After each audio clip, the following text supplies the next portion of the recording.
anything that I should emphasize on? You're like, Sandy, I need you to answer this today. No? Do we know why we're here? Yes? Mainly, actually, like all college admission related questions. So the application, what are your pathways? What are options to go to college? How to even be a selected applicant, you know? And then towards the end, I go a little bit over financial aid, but I don't try to overwhelm them with financial aid because it's a bit too early sometimes for the audience. How many are you, oh, let me ask, what grade levels are you guys? Senior? Junior? Junior? Okay. Junior. Senior. So we have 2 seniors. How are you guys doing with the applications and all? I know you. Yeah, like I met you before. You're, okay, yes. Yes, so what questions do you have as seniors? I'll prioritize you first.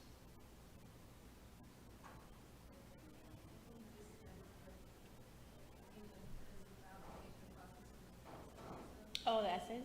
Yeah, those are definitely important. Okay, so the personal statements, you want to learn more about that, how to stand out. Okay, what else? Any other questions? You're like, Sandy, I don't know. When typically the application start? Like, we are in junior year. Okay. When we think about a good time to start the application? The timeline, yeah, that's definitely, we'll be touching base on that, okay? Anything else? Yeah. The admission process from like from high school students was very the same as after leaving college. Slightly different because there's a transfer process and it's only after 2 years versus 4 years being out of high school. So it's slightly different, especially with the academics part, but we'll go over what needs to be done at the community college and how to successfully transfer out too. Yeah. Yeah. Okay, so Robert, are we good to start? Okay. We'll start officially. Thank you again for being here. We have the live as well session. My name is Sandy Gabrielle. I'm the Assistant Director and Counselor for CEF. I also work at Pepperdine. I oversee their psychology school for advising. And then ACTS. Has anyone known about ACTS? That's theological school. They have actually a gala today.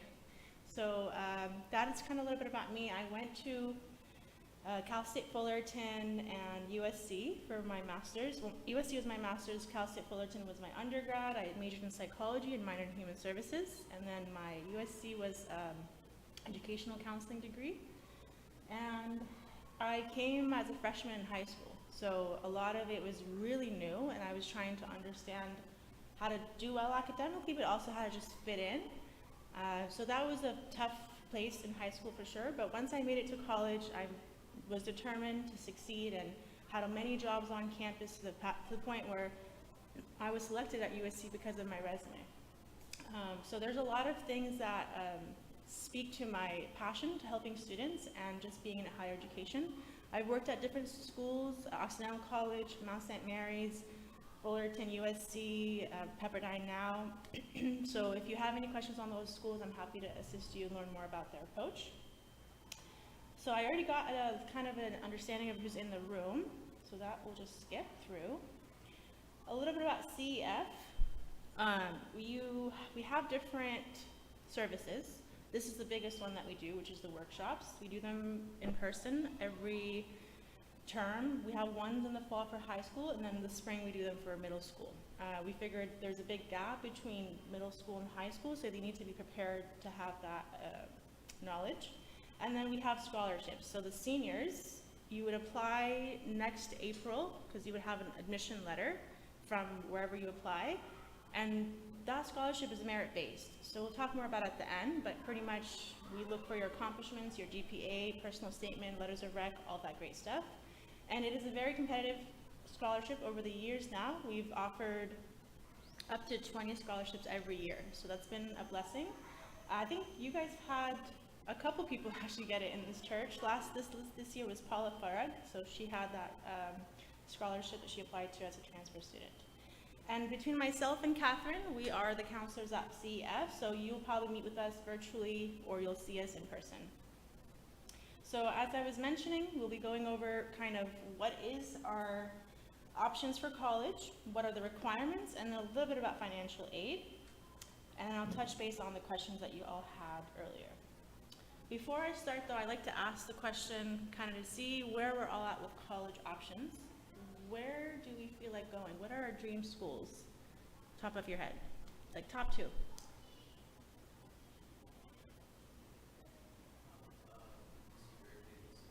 Yeah, and those are the top two UCs.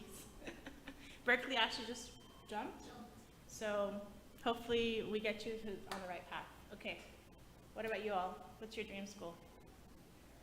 Have you been to any colleges? Have you heard about any schools that you're like, oh, okay, that's of interest? Cal States, UCs, privates? Just like your dream school. It doesn't have to be a major. It could be a major too, but mainly your dream school. UCLA. I mean, UCLA is common. We've seen that a lot.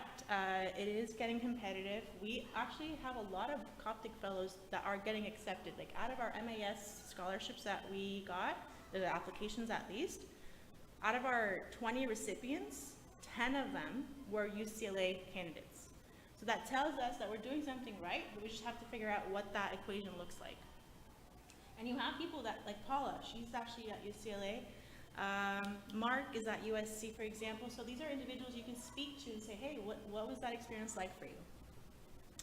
All right, so pathways to college, I'm going to summarize it very quickly.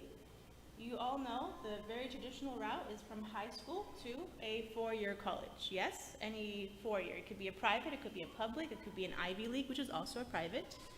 And that is it, right? So you go from four-year high school, four-year college, and you have your bachelor's degree.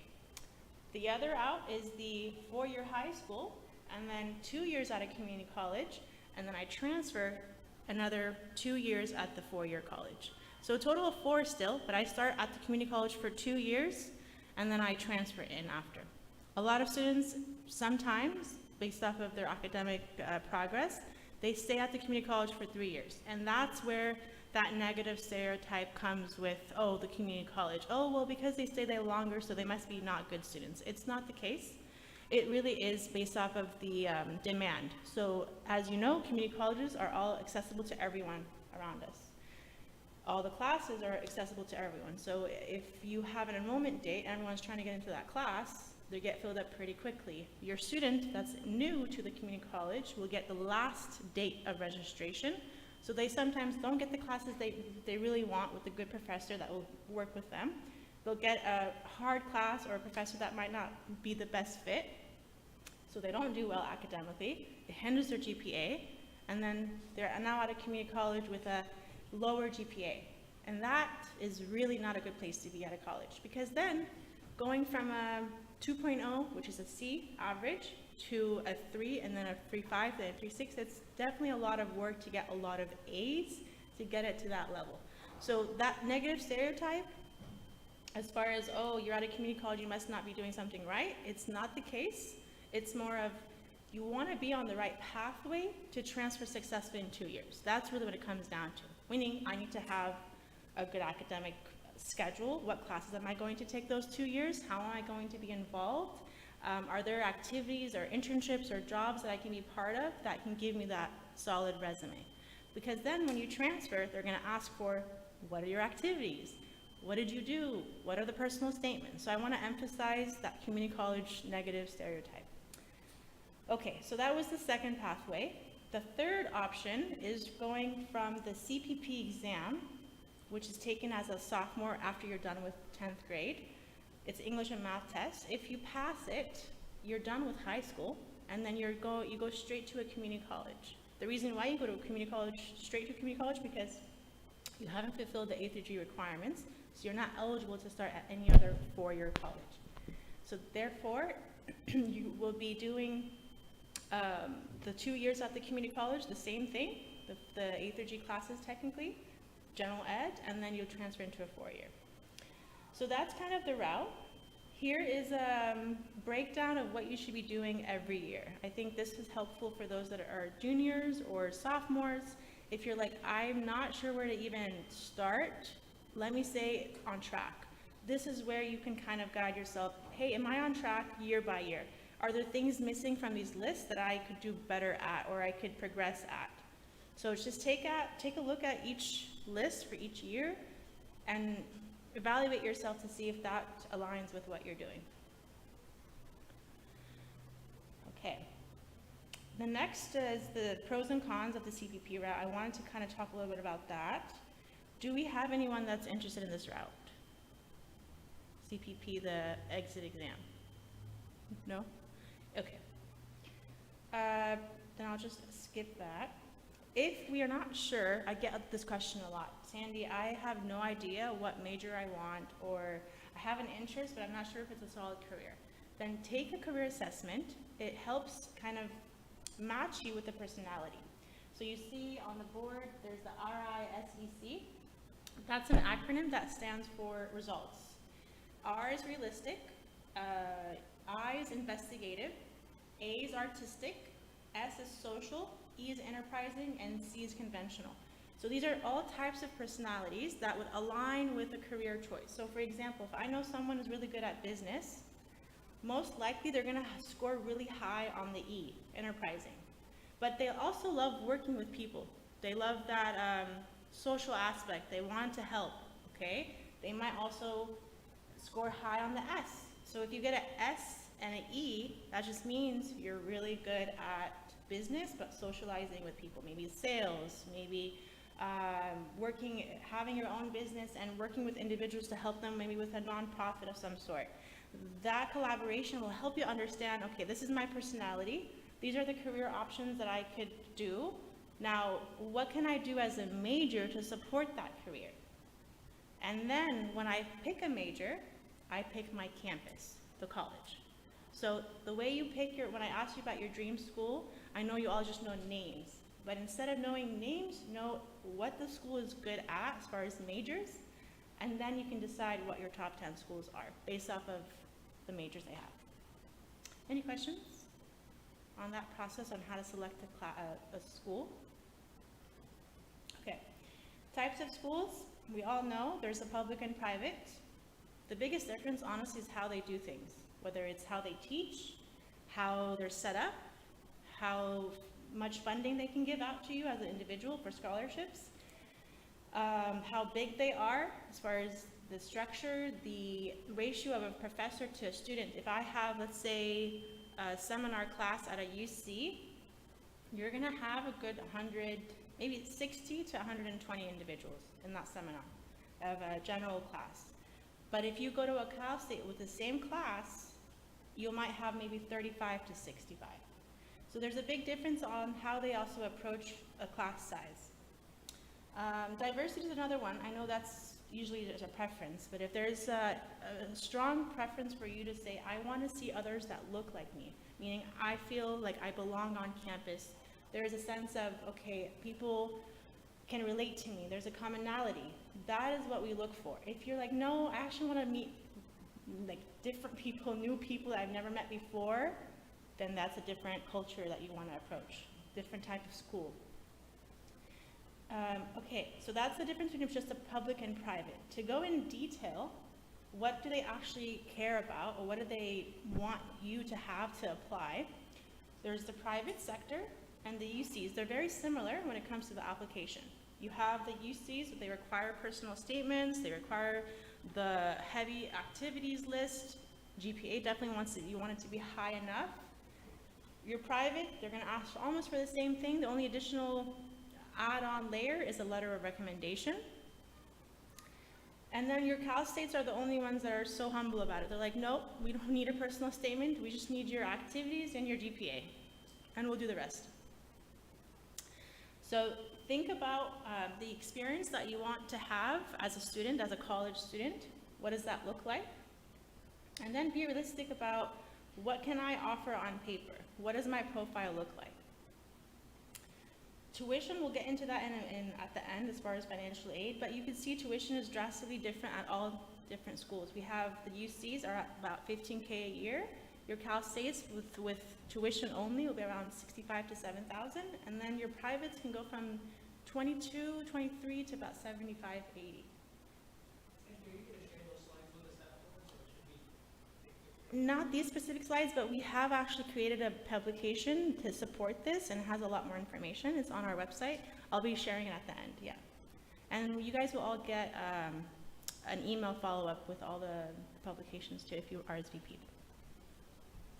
Okay, the GPA, I want to talk about that a little bit. The minimum GPA, that's just for you to be eligible to be considered for a review and application.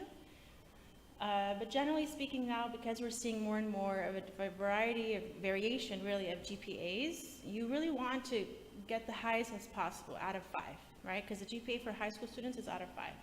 I have seen more than 5, surprisingly. This last MAS application pool, the highest GPA I've seen was a 5.14. That is uncalled for. Like I don't even know how they did it, but it's possible. So for the UCs, privates, let's stick to the UCs. You know, if we're looking at UCLA and Berkeley, you really want to stay in the 4.2s and anything above that. UCLA, I've seen people get accepted out of 4.41, but the activities is so solid. We're talking about, you know, they have up to 20 activities, but they're one after the other is just very impactful. Meaning, let's say they created a website, they created an app, they published an article, they had a fundraising event, and then they contributed that internationally. Those types of efforts are passion projects that we need to see more of. So the UCs, something around 4.2, 4.3 and above, I would say to stay on the kind of the safe side, in addition to your personal statements. The Cal States, I would say 3.9, 3.8 or above, of course. And then the privates really depends on the privates. You can get lucky at a 3.5, 3.6 if it's like a Chapman or a Biola, but if you're trying to go to USC or Cornell, Yale, Stanford, Princeton, those are going to be all the way up, 4.5, 4.6, 4.4. And how to get those is getting the right classes done. APs and honors, those give you a boost. And your community college classes, they also give you a boost. So all of those 3 add another bonus to your GPA. Here is the map for the Cal States. If you haven't seen how many Cal States we have, in California, we have 23 campuses. They're all completely different. So I went to Cal State Fullerton. It's down in Orange County. It's closer to you here would probably be Cal State LA, right? And maybe Northridge a little bit, but LA would be the closest one. That by itself helps you kind of guarantee some type of admission.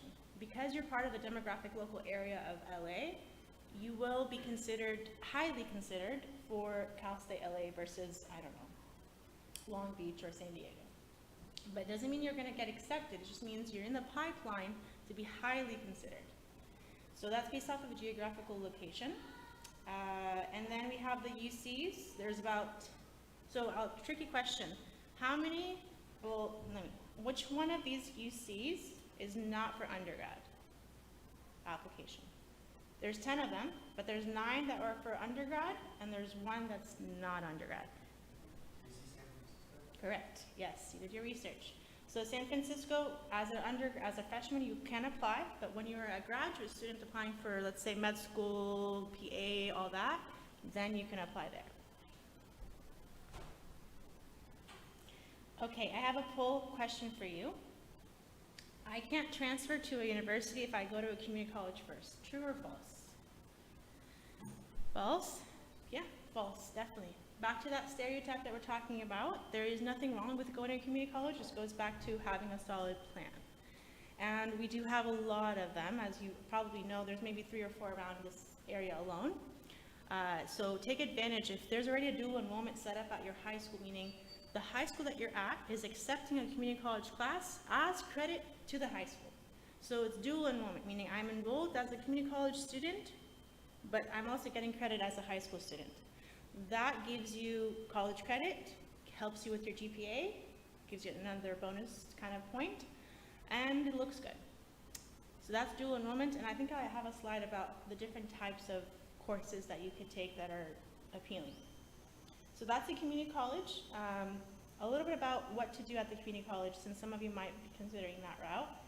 The UCs and the Cal States will require a smaller, as part of the application, or not application, part of the academic rigor, they'll require a certain pattern of classes that you have to take just to fulfill the English and math and some of their sciences. So the UCs, you see the 7 course pattern. Those are all classes that you want to make sure you take to transfer to be eligible for the UC. And then of course, on top of the other, I don't know how many units, because you're doing about 60 units, so it's 2 years.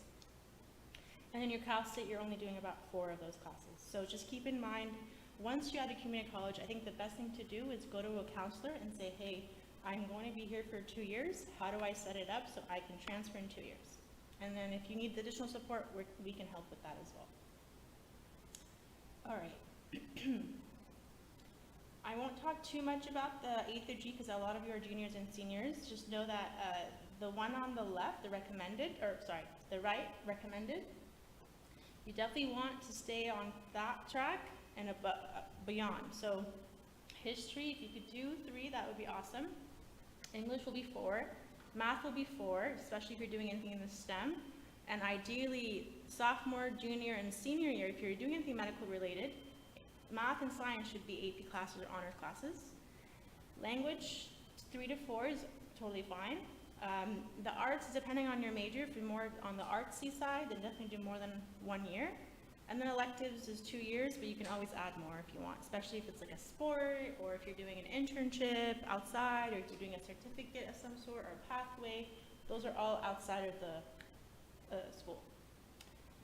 And then going into, well, Sandy, you listed all these great classes, but how do I know what my school is offering? So there's another website here called, if you just search A through G UC Guide on your Google search, this will pop up and you'll put in your high school name.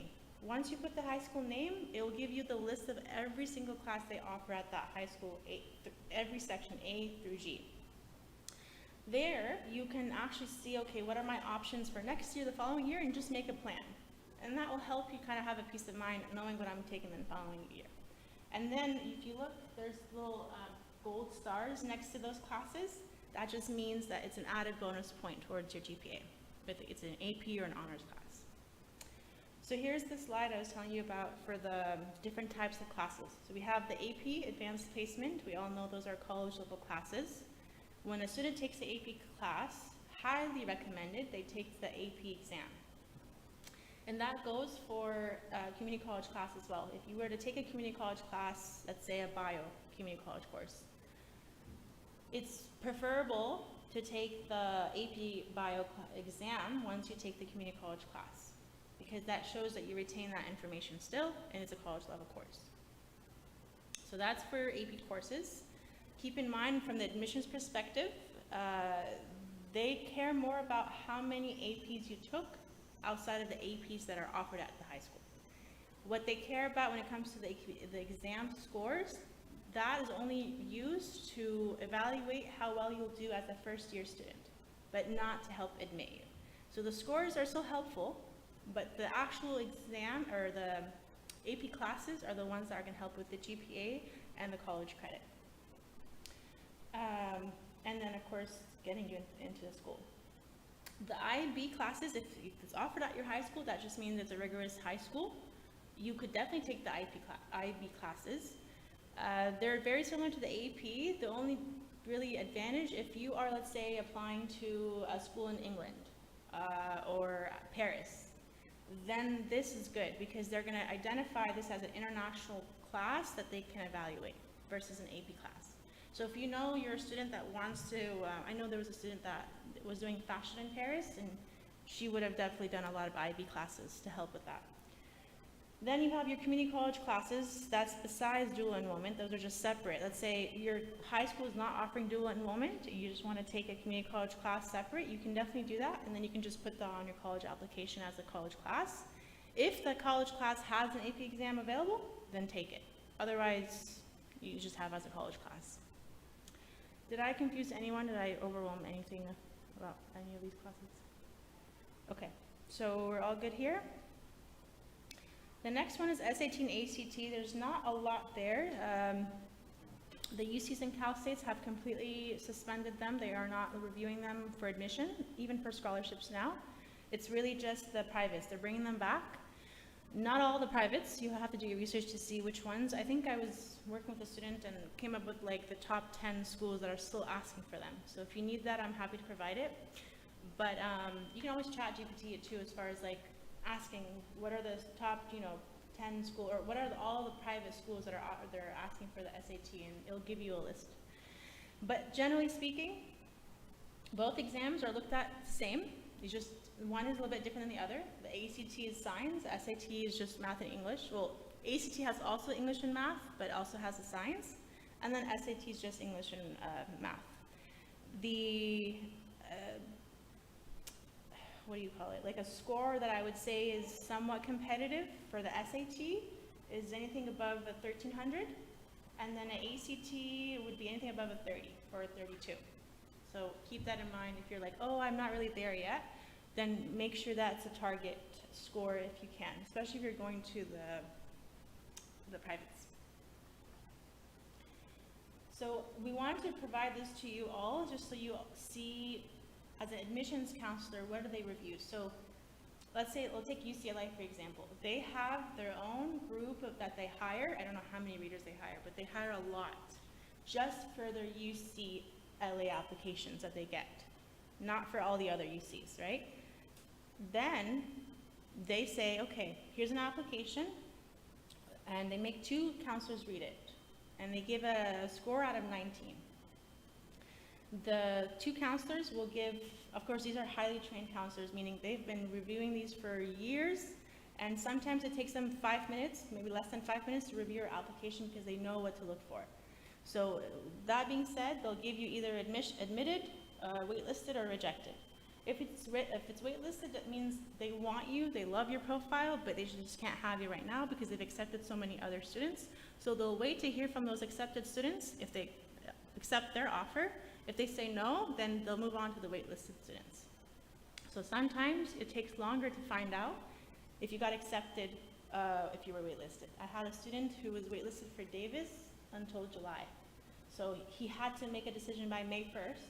And in that case, you have the full right to connect with the admissions office and say, where is my status? I need to accept my financial aid.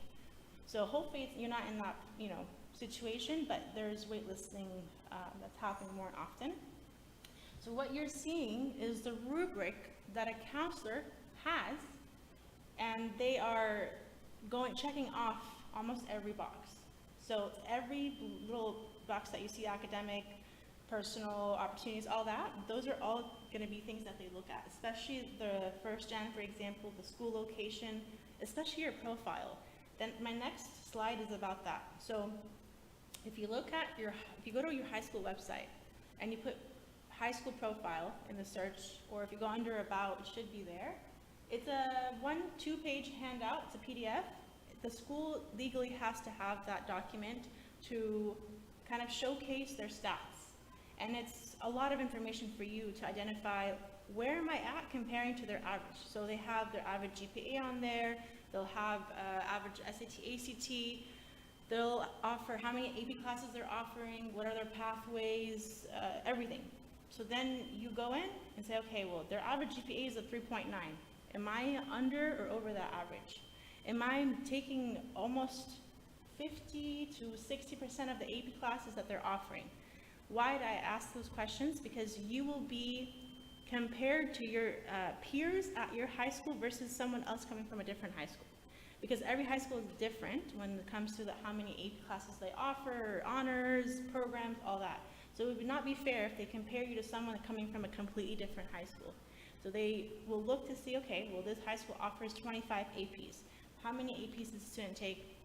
2. Okay, that's not really doing much. And if I were to compare it, just real quick, to your spiritual life, think about it broader. We are all here on this planet. We're given the right resources through the church or servants, right, as resources. But we have to take advantage of them to ultimately go to heaven, right? That's our ultimate goal. So if you see it that way, I'm at my high school, they have given me all these great resources, and I'm not taking advantage of it. Why do I deserve to go to UCLA? So that's kind of the bigger picture of take advantage of the things that they're offering at your school. And if the school is not offering it, that's even better for you, because then you can go outside of the school and do a lot more. Any questions on the profile, or how to get selected, or how they review the applications? Okay. So now we're going to go into the activities part, because this is a bigger chunk of your application. We all know they want to see a great GPA, that's fine. But now it's not enough just to have a good GPA. We do need to see, what is the student going to do when they come to UCLA or UC Berkeley? Like, are they going to be another average student, or are they going to actually show us an impact of some sort within our community now? And I know it's a little selfish for them to think that way, but this is how they're seeing it. If they're getting 145,000 applications every year, what makes you think they're going to just accept AHAD, right? It has to be the top whatever. So just remember, how can we be strategic about what we shared with them, and how do I stand out as a Coptic Orthodox Christian in America, period, because we are a minority. So we have to also emphasize that.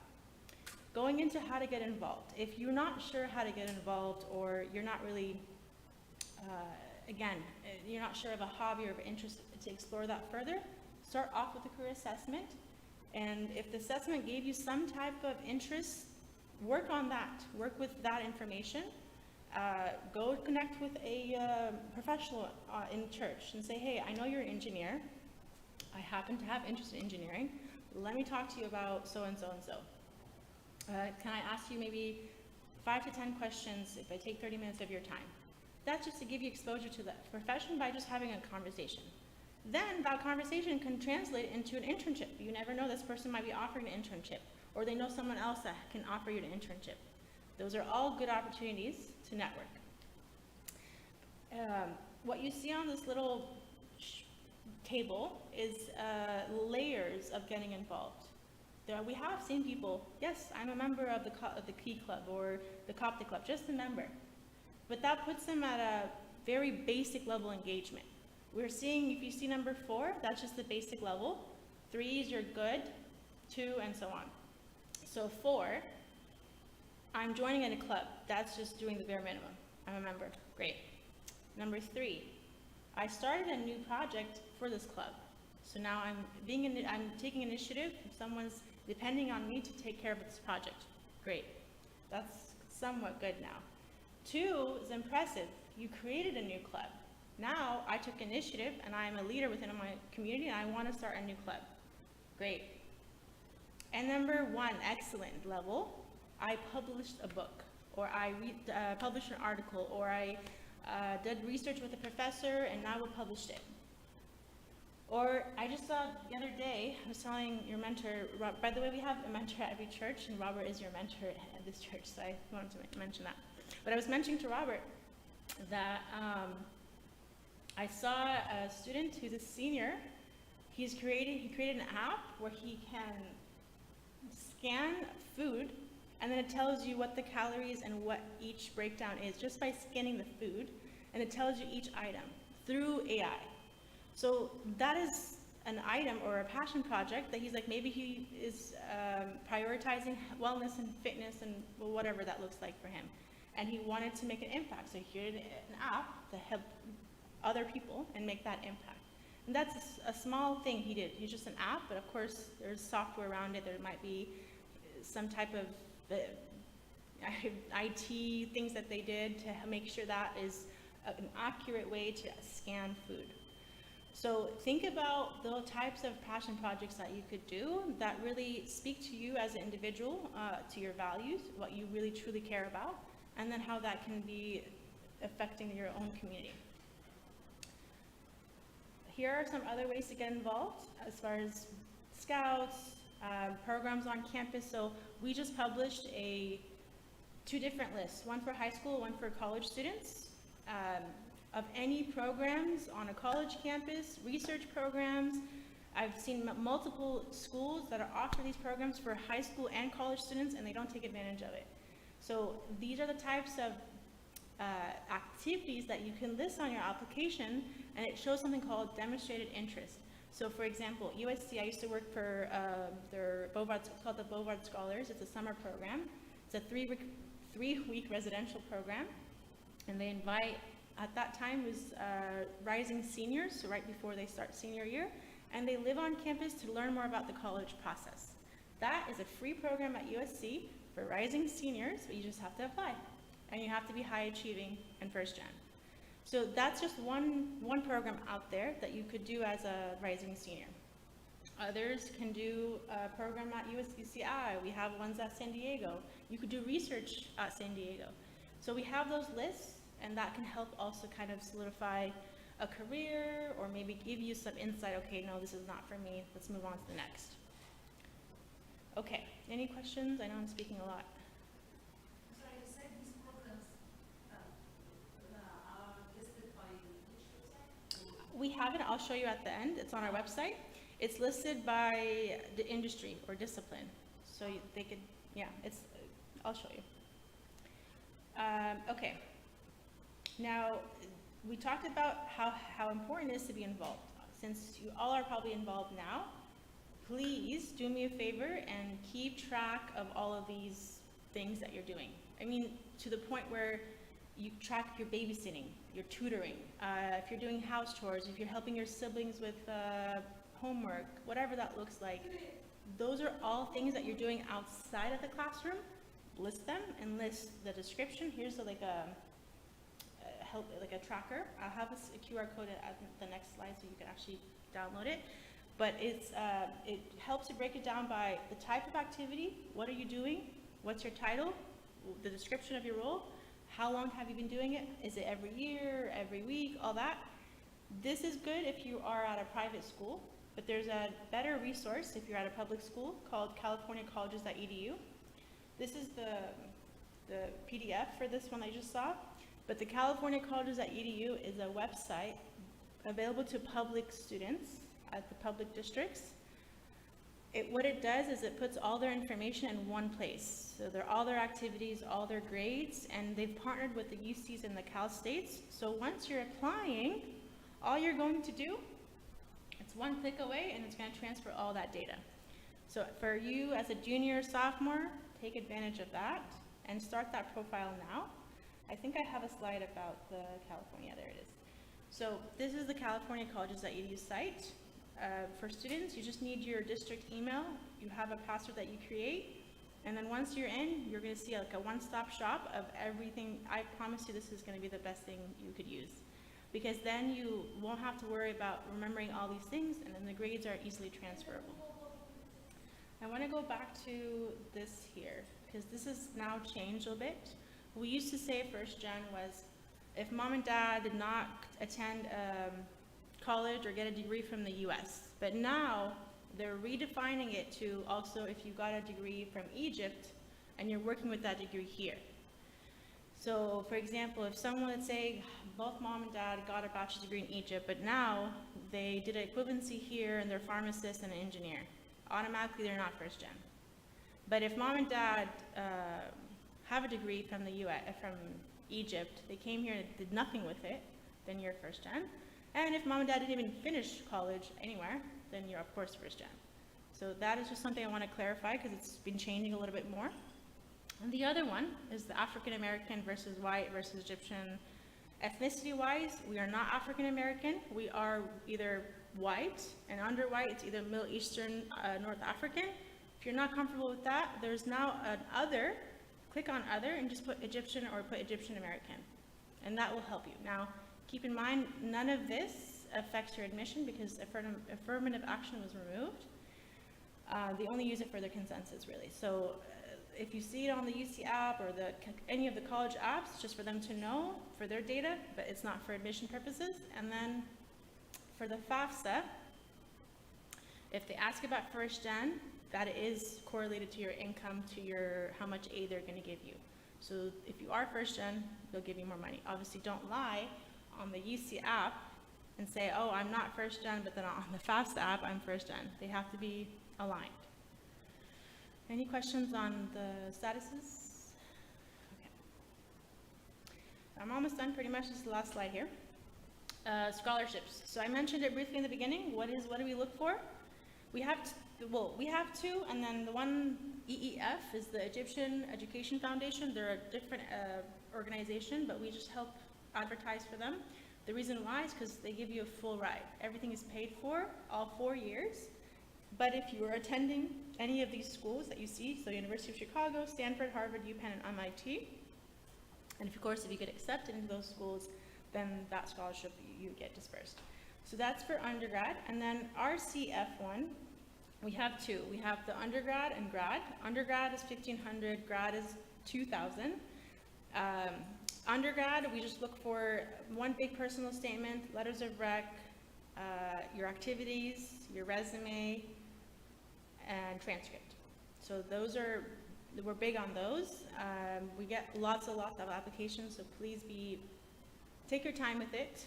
And then for the community college, it's almost the same, but we add, I think, another letter of rec, and I think like some type of another supplemental. So just keep that in mind. They will be open by April for the seniors, at least. Yeah. So for the EF, there's no other colleges other than those? Yeah, those are all technically Ivy League, so yeah. I have a tricky question for all of you. Is Princeton Ivy League? Nope, I just learned the other day it wasn't. And it's a fun fact, so just know that it's not Ivy League. But it's a good school still. Okay, this is my info, so if you have any questions later on, you want to make appointments with myself or Catherine, this is our email. Our main email is info@copticedu.org. You can always email us there. We do one-on-one counseling appointments. So if, let's say, you're done with today and you're like, you know what, I need to see Sandy more often just because I need a plan, we could definitely do that. We meet once or twice just to kind of create a plan, figure out what your profile looks like, and then if we meet again for a third, fourth, fifth time, and it's more customized, we do a paid one-on-one. So it's $115 an hour, but that hour, that rate, it includes anything that I do offline. So any personal statement review, any research that I do for the student, finding scholarships, finding internships, whatever that looks like is part of that 1 hour fee. To be honest, we've been blessed to have many, many students use this service, so we're getting more and more busy. If you do have that need, just let us know who you want to work with and we'll prioritize the need. Okay. This is for seniors. We just had a workshop about FAFSA. Don't scan this QR code. I will send you the recording. Just remind me, because this QR code will take you to the form and not to the recording. It was a step-by-step guide to learn more about what to expect from FAFSA and how to answer it. So if you need that recording, just email me and I'm happy to send it to you. This next one, though, is the recording of our seniors only deck. So if you are senior now and you're just trying to figure out more information, this is a great virtual session that we had.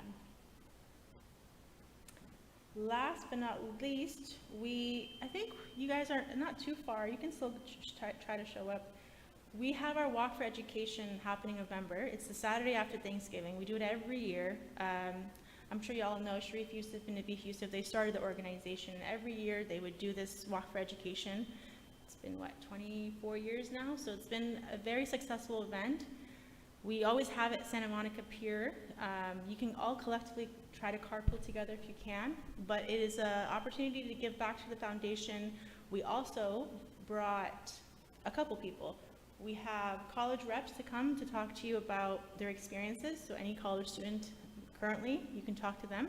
We have many different types of students. You got USC, Cornell, UCI, I even have Northwestern on there, Yale, Harvard. So these are individuals that are either alum of these schools or currently students. And then we have vendors that will be there to represent their business. So if you are someone who wants to have a business or you have a business and you want to showcase it, come and we'll help support you on that. But please email us so we can put you on the agenda. So at info@copticedu. And then if you have us on Instagram, we are always adding a lot of information there, a lot of up-to-date info, especially our marketing director, he's really good at that. So that's Instagram. LinkedIn, we have some there, engagement, Facebook too, but really mainly on Instagram. So you can scan that. And then this is the last QR code here. So these publications, these are just a sample of them, but when I email you all, you'll get the publications.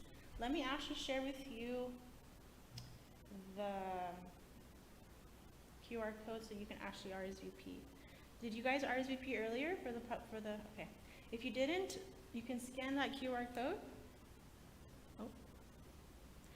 And that will take you to a form that will help me email you all the information. Any questions I can answer? You guys are a good audience, yeah? Hopefully I haven't overwhelmed you. Yeah. We do, yeah. We do help with personal statements review. I didn't really talk a little bit about personal statements. A big part of the UCs and the privates, the PIQs or the UCs, they require something called PIQs, personal insight questions. There's 4 of them they require. And the Common App for the privates, it's about 650 words for one. And that's a big chunk of their application to show their story, tell more about their journey. If there's something that's very unique to the student, they can definitely talk about it. But for the UCs, for example, all 4 of them should be completely different than one another as far as the information that you're providing to complement your activities and your transcript. Yeah, but we do help with that, yes. If you send us an email with the doc, we'll help with reviewing it. Any other questions? Daniel, do you want to tell them about your effort real quick, since you might be recruiting people? Yeah, so I was thinking of starting a medical clinic here at this church, which we model after Archangel Michael in Santa Ana. So if there's any interest, or any of you know people who are in the medical profession here at this church, feel free to contact me, and I wanted to start something similar to that. Yes, I'm working closely with Daniel, and it's very inspiring to see his efforts because this same effort has been already established in Archangel Michael for like 20-something years. It's in Santa Ana. So they do, like Daniel was saying, a monthly medical clinic for all low-income folks that just don't have insurance or they just came from Egypt, they need that support. So if you have that passion for healthcare, work with him. He's creating a committee of some sort and he has a servant, so you all can duplicate that effort here. And then that's an application-worthy activity as an initiative that you took on, or if you were part of a committee of some sort, that's huge. So take advantage of that. Thank you, Daniel. Anything else that I didn't touch base on? Good? So you're all ready to apply in the next years? Well, come make appointments with us and we'll happily assist you with all that. But hopefully it's not too overwhelming. Thank you, Robert.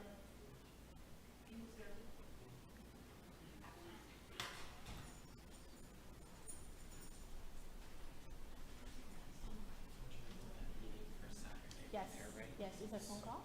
Yeah. Yeah. And I wanted to get, do you think I should bring my students or should just be? Because you haven't given her a heads up, I wouldn't, but Yeah. just have a conversation first and then see where she's at with it, but tell her you have plans on committing and all that. Okay. Yeah. Do you need the questions? Do you say something about need? I can send you some questions. Yeah. I'll just text them to Or you. chat it too, that will help. And I can send it to Yep, you. yep. And can you call the middle of the week? I'll just like go over this with you. Yeah, yeah, just send me I'll this. send you. Yeah, yeah, okay. Thanks, Daniel. Hi.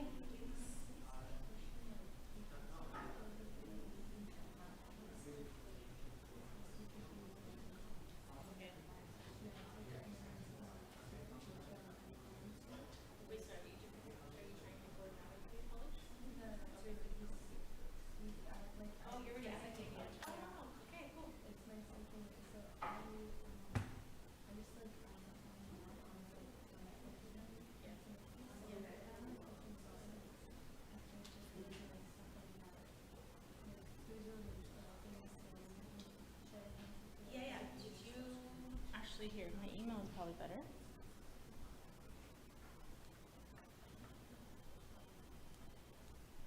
I'll give you my email so then you can just email me directly. Yeah? Yeah, no problem. Of course. Good luck. Oh, wow. Yeah, I'm trying to do it. Okay. I was just wondering what colleges you first. So actually, they're surprising at the community college. They have a lot of aviation certificates. You could still be a community college student doing them as aviation and still transfer to a 4-year. I can do more research on the 4 years that are really good at that too. But start with the community colleges, they have really solid vocational ones. Did you get my email? Yeah. Okay, just email me about that question, and then I can give you some research on undergrads and community colleges. Okay, you're welcome. Hey, good, good. Okay.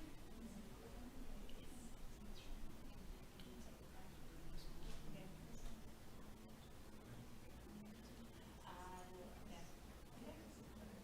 Yeah. What is it? Okay, and they're not allowed to take the AP classes? Okay. Okay, well, you want to be realistic to how well you'll do. You want to be in class that you want to do well. So take take class that you love, you will do well. Okay.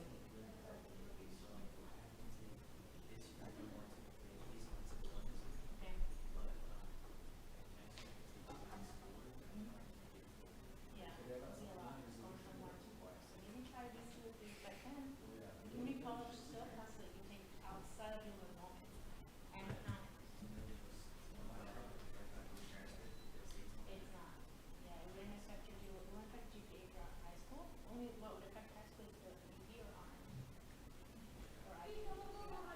But that doesn't mean it's a bad thing because your profile, again, they're gonna look to see, well, they're not offering that many things around. So what else does he have? AP, okay, did he take a lot of AP into a 2 or 3? Fine. So then take college classes. Just say, okay, I still challenge myself to take college courses outside of the ACT. And then be strategic about what you take. Be related to your career. What do you want to do? Engineering. So there's a lot of electives that you take after high school. And then as an engineer, community colleges sometimes have like little certificates that you can do in engineering. You could do that as well. But it's depending on your schedule. Do you do other activities too? Okay. These are okay. Yeah, we can talk more about how to give you a good profile leading into senior year. Are you first gen? By your definition now, after you changing this, we are not. Like in the application, I Yeah. did a first gen, but when you explain it, now Yeah. I'm a pharmacist, I Okay. got my degradation, Equivalency? equivalency, and I'm working here, and Yeah. the same is that too. Yeah, so, okay. Well, I'll give you the list of college programs to do to see if you can do them before senior year. Because you're a junior already. You have to. For sure, this next summer you want to do something at the college level, like a program on campus. Yeah. Email, sorry, You have it? Or- I have it. I Okay. took it. Yeah, please email. What was your name? Matthew. Okay, we'll touch base soon. Thank you. Thank you, thank you. For the one-to-one sessions, Yes. do you do it online or? Yeah, they're all virtual. You got my email already? I didn't, but I was. There you go. You can easily email us and then we can send you the link to make that appointment. You know what? Next time I'm gonna probably just add a QR code straight to the appointment. It's easier that way. Yeah, but with a calendar, yeah, that would be great. I will do that. Yeah. Yeah, we are interested to that. Sure. What levels are they? She's in men's, Okay. I'm sorry, yeah. Men's, yes. 10th grade? Yeah. Okay. Yeah. We have But time. she has a lot of activities to do. Good. Team, volleyball team in school and Good. district, Awesome. and many things. Right. Okay. Yeah. Love work with her. Sure, thank you. All right. Thank you.